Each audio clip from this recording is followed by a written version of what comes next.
Donc on va essayer de présenter un exercice qui corrige à la fois donc l'oxydoréduction, qui corrige aussi surtout les tableaux d'avancement et avec le calcul de quantité de matière, de concentration. Bref, un exercice somme toute classique qu'on pourrait trouver en classe de première spé. Donc l'exercice est celui-ci, donc on a le bioéthanol, autre que de l'éthanol obtenu par méthode et matières premières écologiques, capable de brûler donc en présence de dioxygène O2. La combustion au sein du moteur se réalise de manière rapide et totale. Donc là c'est pareil, ça fait partie des informations qu'on puisse retrouver, total et rapide, mot de vocabulaire qu'on verra en cours, qu'on a déjà vu en cours, produisant donc du dioxyde de carbone et de l'eau, ce qui en fait un carburant écologique appelé carburant vert. On rappelle donc la formule de l'éthanol, C2H5OH, et le dioxyde de carbone, CO2. Là, tout l'exercice est plutôt vachement sympa sur les données. Dresser le tableau d'avancement de l'équation bilan de la combustion. Donc la première chose à faire, tout au moins ce que je propose moi aux élèves, c'est d'écrire donc les réactifs, moyennant qu'ici on peut observer qu'on a déjà donné les coefficients stoichiométriques, puisqu'on vous demande que de faire le tableau d'avancement. Il y a une flèche. La flèche, elle symbolise vraiment le fait qu'on soit passé sur une réaction totale. Si c'est équilibré, on aura un signe égal. On a 2 CO2 plus 3 H2O.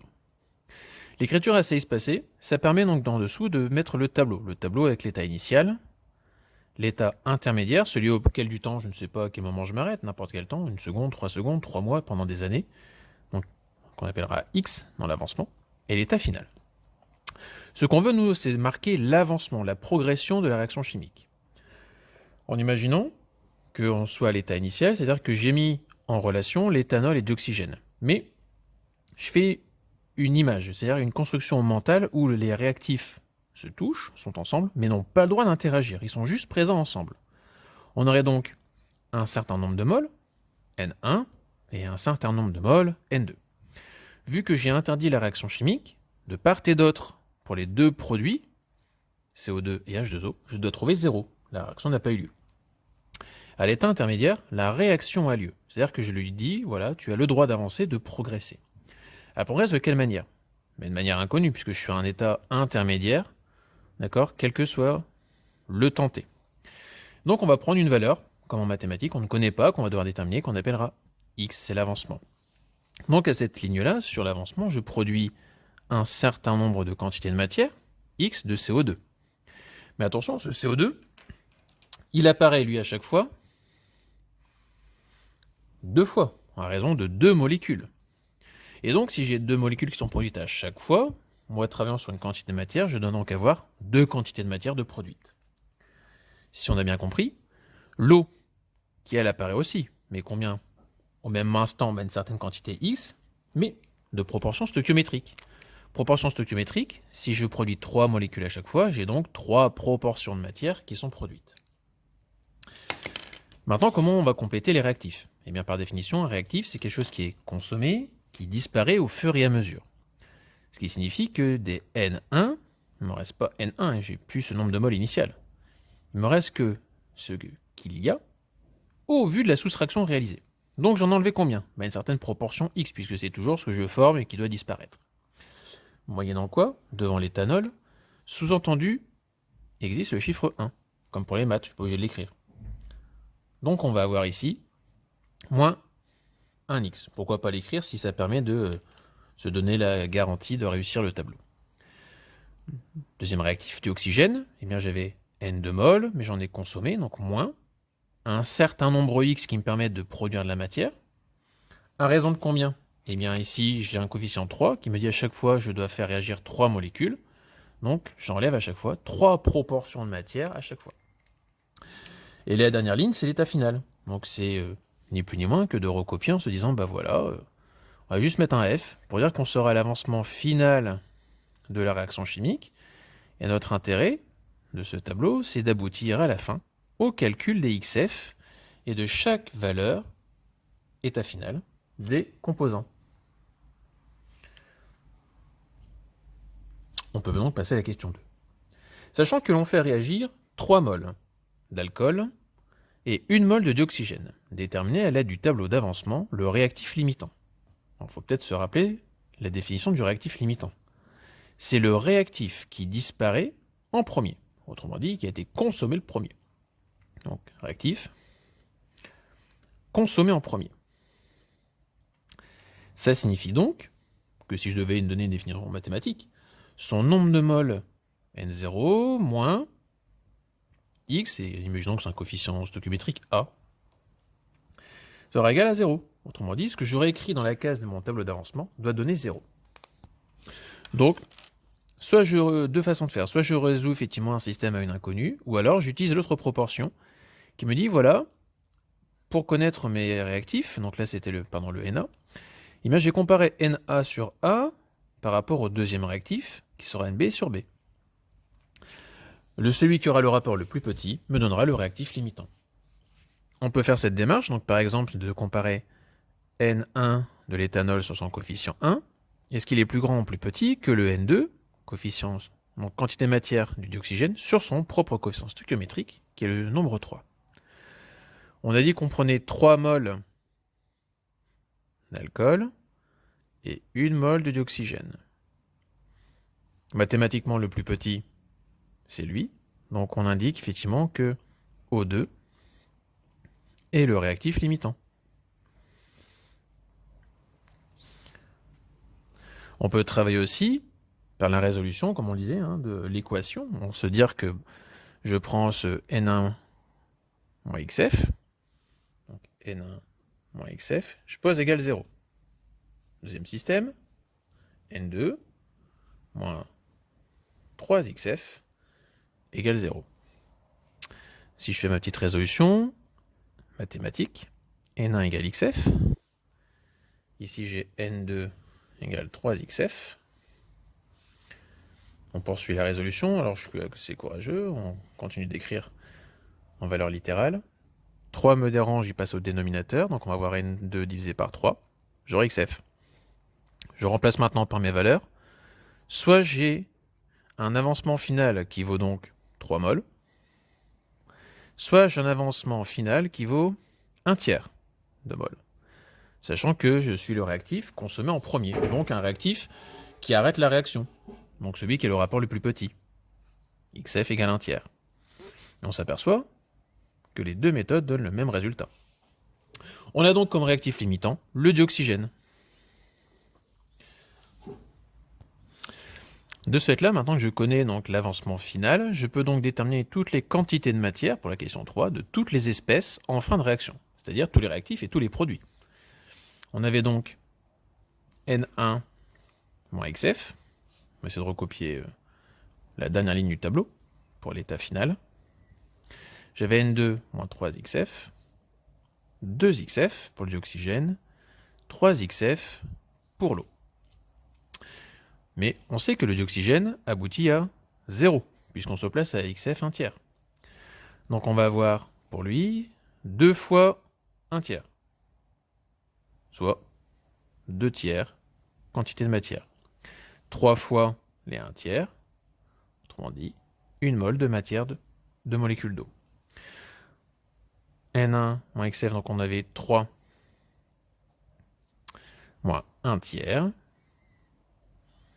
On met tout au même dénominateur, donc on met sur 3, donc on aura 9 moins 1, et on aura donc 8 tiers de mol restant.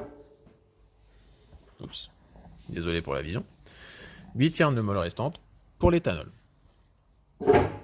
Déterminer la masse molaire de la molécule d'eau. Donc pour rappel, une masse molaire, on doit faire la somme des masses molaires de tous les atomes constituant la molécule. Pour H2O, donc on a un atome d'oxygène, 2 fois de l'hydrogène, donc on a 2 fois la masse molaire de l'hydrogène. Donc moyennant les valeurs qui sont données, on va donc trouver 18,0 grammes mol litre moins 1. On demande d'en déduire la masse M4 d'eau obtenue en fin de réaction. Donc il faut trouver une relation qui permet de rallier masse molaire, parce qu'on ne l'a pas fait calculer pour rien, exercice descendant, et une quantité de matière, puisque le tableau d'avancement permet de calculer les quantités de matière. La seule formule qui permet de tout relier, c'est-à-dire que petit n, quantité de matière, c'est une masse sur une masse molaire. Moi, je veux isoler la masse. Donc on transforme la formule. Le dénominateur me dérange, donc il va passer au numérateur. Masse égale petit n fois grand M. Maintenant, je passe à l'application numérique. M4 par rapport à mon sujet. On est donc à une fois, parce que c'était le nombre de moles présent à la fin de la réaction, moyennant les masses molaires de 18, on a donc 18,0 grammes d'eau produite.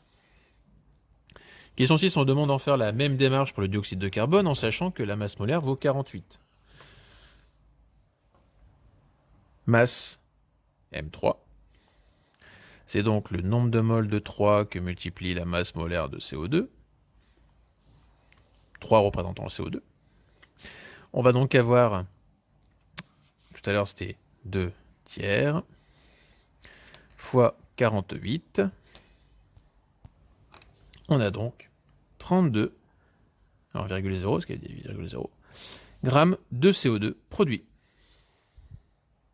Donc exercice 3 sur l'étude du phosphate de calcium. Donc l'idée c'est de travailler sur les concentrations, les équations de dissolution, les quantités de matière et aussi du tableau d'avancement. Alors je vous laisse lire l'énoncé, d'accord? Faites pause pour figer l'image, vous prenez connaissance de l'énoncé et après on refait lecture pour avoir la correction des questions. Maintenant, la transformation chimique de la dissolution du chlorure de calcium. Donc l'idée, c'est d'avoir du CaCl2 solide. Il ne faudra pas oublier d'écrire tous les états de la matière de chaque espèce ici. On va donc avoir du Ca2+, ion calcium, qui est à connaître, qui passe en solution aqueuse, plus le ion chlorure. Alors moyennant qu'il y ait 2 Cl, on devient du 2Cl moins aqueux. Déterminer la concentration des ions formés par cette dissolution. Si on doit calculer donc des concentrations en espèces ioniques, on utilise les crochets. Crochet de Ca2+ égale. Soit vous l'écrivez sur la copie, soit vous le faites au brouillon sur le côté. Mais la formule utilisée, c'est que concentration, c'est la quantité de matière divisée par le volume. On a donné donc les concentrations, on a donné des volumes. Puisqu'on fait que les dissolutions des espèces à l'intérieur donc de volumes qui sont fermés, on va donc avoir que Ca2+ correspond donc à 1,0 10-2 mol litre-1. Cl- en revanche, c'est un solide d'une solution qui s'est dissociée en deux espèces, ce qui veut dire qu'il y a donc 2 fois plus de quantité matière à l'intérieur. Donc on va avoir 2 fois C1, donc on va avoir 2,0 10 puissance moins 2 mol litre-1. Question 3 et 4, on demande de faire la même démarche, à savoir avec le phosphate de sodium. Donc, il est question d'avoir du Na3PO4 solide, dissolution. Donc on va avoir 3 Na+, puisque le Na+, c'est le ion sodium, plus PO4, 3-, ion phosphate aqueux. C2, c'était la solution à 10-3. Donc pour la question 4, on va donc avoir Na+, 3 espèces qui sont dissoutes, donc on va avoir 3 fois le C2, donc 3 fois 5, 15, 0,0, 10 puissance moins 3 mol litre-1. Les ions phosphate, eux, se sont dissous pour une seule espèce, donc on va avoir une seule fois C2, donc comme on n'a que C2, on va donc avoir 5,0, 10 puissance moins 3 mol litre-1. Question 5. On demande d'écrire la transformation chimique qui s'opère dans le mélange, lorsqu'on mélange donc le chlorure de calcium et le phosphate de sodium, tous les deux en solution aqueuse. Moyennant quoi, on néglige les ions spectateurs Na+ et Cl-. Ions spectateurs qui ne participent donc pas à la réaction chimique ne sont pas à écrire. Ce qui nous intéresse, finalement, c'est voilà, donc je vais éliminer celui-ci. Que se passe-t-il si je mélange les ions phosphate avec les ions calcium, Ca2+, dans ma réaction chimique? On sait qu'il peut se produire un précipité, c'est-à-dire on va faire donc apparaître une espèce solide qui ne sera pas chargée. J'ai donc du Ca, parenthèse pour PO4, qui est une espèce entière, solide. Oui, mais voilà. Ne pas oublier que si je conserve la matière, je dois aussi conserver les charges. Donc je dois avoir une espèce qui n'est pas chargée du tout ici. Là j'ai 3-, et là j'ai 2+. Le seul moyen, c'est d'avoir un élément commun multiplicateur. Donc on va chercher à arriver à 6 pour faire 2 fois 3. Donc si j'ai 3 Ca2+, que je dispose de 2 PO4 3-, j'ai donc 2 fois 3, 6-, 3 fois 2+, 6+, compensation parfaite. Il y existera donc du Ca3, PO4, 2. C'est la nécessité, car ce que l'on veut, c'est garder l'électroneutralité.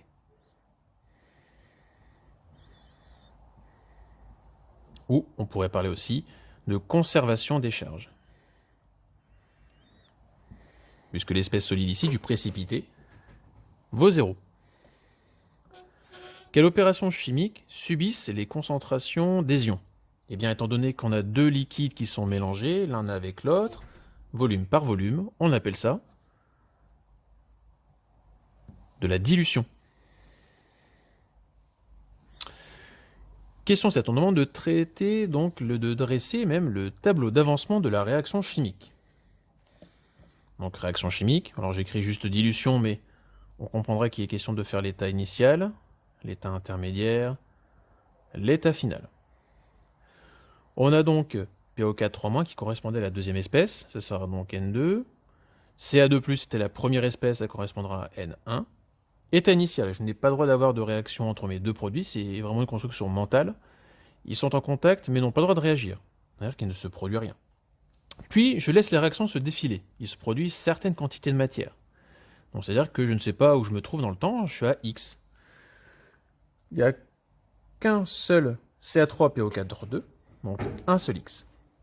Mais, par contre, dans la définition des réactifs, je disparais de 3 Ca2+ à chaque fois. Donc au N1, j'enlève à chaque fois 3 avancements. Pareil pour N2, à chaque fois que la réaction a lieu, je j'ôte 2 ions, donc je vais retirer 2 avancements à chaque fois à ma réaction. Et puis à l'état final, on recopie cette ligne-là en mettant des XF pour dire que ce sera la phase finale obtenue dans ma réaction chimique. Question 8, on commence à rentrer dans les calculs. Calculer les quantités de matière et surtout de déterminer le réactif limitant, puis aussi l'avancement final XF. Par définition, on a dit que l'avancement final, d'accord, il répond au fait de trouver le réactif limitant. Le réactif limitant, c'est le réactif qui a été consommé en premier, qui disparaît le premier.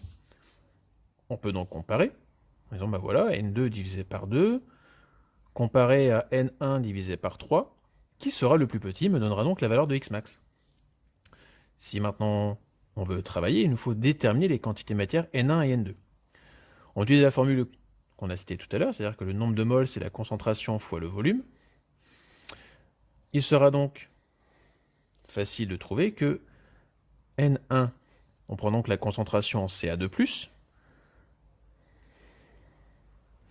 fois le volume de Ca2+ utilisé. N2, on s'intéresse aux ions phosphate. Pareil, on prend la concentration des ions phosphate fois le volume qu'on a utilisé. Si on ne se trompe pas dans les calculs, on obtient 2,0 10-4 mol. Et on obtiendra pour le suivant 1,0 10 puissance moins 4 mol. On compare donc les deux grandeurs, enfin les deux nombres, pardon. Donc on va avoir 1,0 divisé par 2, et je vais le comparer à 2,0 divisé par 3. Je vais me permettre d'enlever les 10 puissance moins 4 vu qu'ils sont comparatifs. Si on fait donc 1 divisé par 2, c'est 0,5, et 2 divisé par 3, ça fait 0,66.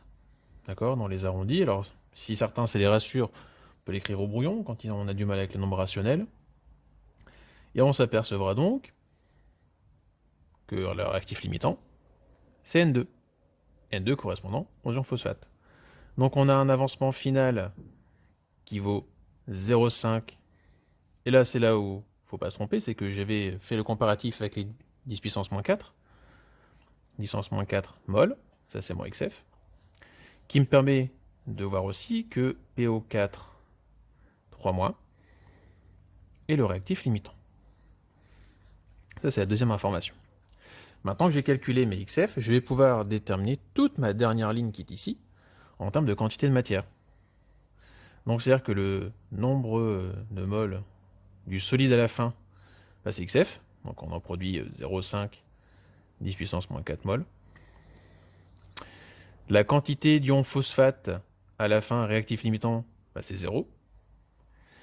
Quantité de matière des Ca2+, à la fin, donc on opère le calcul, c'est le seul qu'on ait vraiment à faire, N1 moins 3XF. Il nous reste donc, à la fin, 0,5, 10 moins 4 mol. Sinon, les 5,0, 10 moins 5, si vous le trouvez aussi à la calculatrice. On veut maintenant, pour la question 9, et c'est la dernière question de cet exercice, en déduire la masse du précipité de phosphate de calcium, donc pour lui, et la concentration des ions restants. Quand on veut la masse, c'est la relation qu'on peut trouver avec le nombre de moles et la masse molaire. On cite d'abord sa formule, calcul littéral, puis on fait l'application numérique. Donc en application numérique, la masse, c'est donc les 0,5 10 puissance moins 4 fois la masse molaire. La masse molaire ne m'est pas donnée, il faut prendre les valeurs tabulées des masses molaires de chaque atome. Donc dans l'exercice, tout est donné en bas de page. Faites pause et après vous pourrez calculer. Reprenez après. On aura donc, dans l'application, une masse de 1,55 10 puissance moins 2 grammes. Parce que si on fait correctement l'application, la masse molaire, d'accord, pour le solide, on doit trouver dans les 310,3 grammes mol moins 1. Donc ça, c'est la masse de mon solide. Concentration des ions restants. Eh bien, concentration en PO4, 3-, ça vaut 0. La concentration en revanche pour les Ca2+, c'est le nombre de moles divisé par le volume. Mais attention, on est maintenant sur le volume total. Il ne faut pas oublier qu'on a fait la dilution tout à l'heure. Donc on n'a pas 20 ml, mais 40 ml au total. Si on fait donc l'application, on a une concentration de 1,25 10 puissance moins 3 mol litre moins 1. Pour ce qui est donc des ions spectateurs, de Na+, et de Cl-, eh bien eux en fait ils répondent en fait à la dilution. Donc simplement on va avoir une dilution, donc d'avoir un volume de 20, on a un volume de 40, donc on a un volume qui est 2 fois plus grand, donc on a des concentrations 2 fois plus faibles.